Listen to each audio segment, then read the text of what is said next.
Приятели, сега ще ви запозная с този господин тук.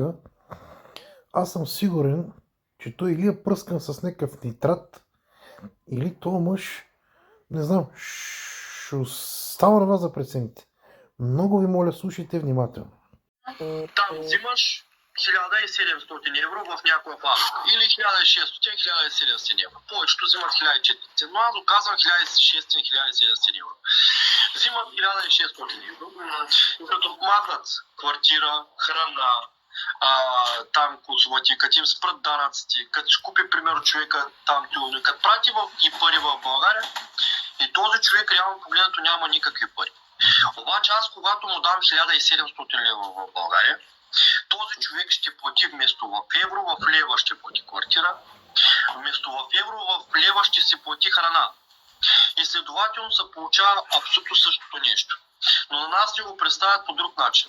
Защото понеже в чужбина ги взимаш в евро и знаем и повечето българи, които работят в чужбина, как натискат си парцалите, примерно отиват някъде половин година, не си виждат близките, гледа да спестява от всякъде само и само да може да спести някой.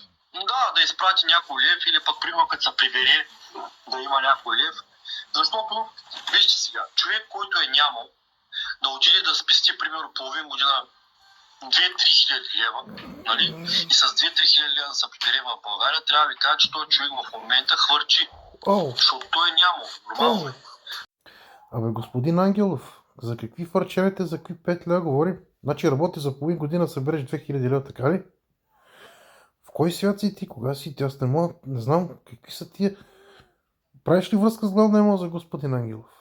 Много ми е любопитно. Плюс това ти казваш ми, то не е целият клип, защото не искам да хората да ти слушат глупостите. Казва, че ще отвориш магазини в цялата страна и ще има работни места. Ще отвориш и работни места. Тия магазини, господин Ангелов, днеска протежето ви каза, аз го попитах лично с какви пари отваряте магазините и той ми казва с дарения.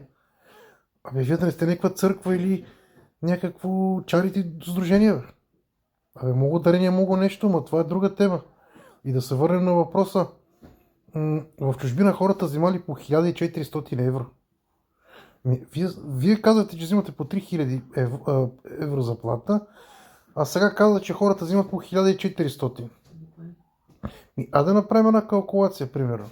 Добре, ти каза, че ще ми даваш по 1600. Аз така ги сметам. Средно, като ги разделиш от месеца, жагара, отиват по 70 лева надник. Абе, господин Ангелов, замислете се малко, бе. Кой ще ви работи на вас този кърски труд или там какъвто да бъде 70 лева на ден, бе? Имате си на представа какви са цените в България да давате вие на някой 70 лева и да си мислите, че ще го върнете от чужбина, той да си дойде и да работи за 70 лева на ден. Как ги сметате тия работи? Аз не мога да си обясня с вас. И какво правите там? Аз не знам кой човек на вас ви е дал този отговорен пост там. Много ви се чуда на акъла, бе, господин Ангелов. Има хапчета, ако не, нещо вземете мерки, бе. Вие, не знам, оставам хората да преценят. Аз няма да кажа повече нищо по тази тема. Айде, приятели. Не знам. Аз съм направо изумен. Мама.